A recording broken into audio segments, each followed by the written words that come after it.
नमस्कार, मी doctor Manjiri Walsankar, director Bhide hospital test tube baby centre, Navi Peth, Pune. आज आपण बघणार आहोत की जर काही महिलांना सिस्ट असेल तर टेस्ट ट्यूब बेबी करता येतं का थांबण्याची गरज आहे।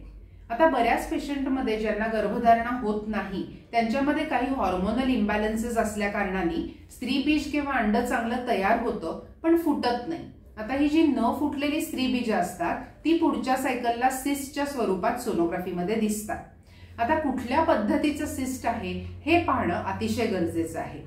सिंपल किंवा साधी सिस्ट जी असतात 4 सेंटीमीटरच्या आतलं जर सिस्ट असेल तर तुम्हाला टेस्ट ट्यूब बेबी चालू करता येतं। डॉपलर तपासणीवर त्यामध्ये कुठलेही ॲडिशनल फ्लोज नसतील तर ह्या सिस्टचा टेस्ट ट्यूब बेबीच्या सक्सेस रेटवर मुळीच परिणाम होत नाही।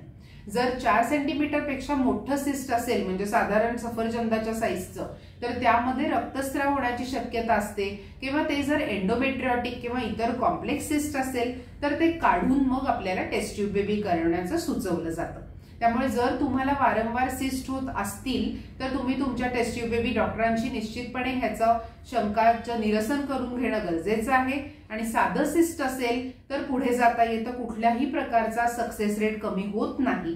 आणि जर कॉम्प्लेक्स सिस्ट असेल किंवा फारच मोठं असेल तर ते काढून तुम्हाला टेस्ट ट्यूब बेबीची ट्रीटमेंट लागलीच सुरू करता येते। धन्यवाद।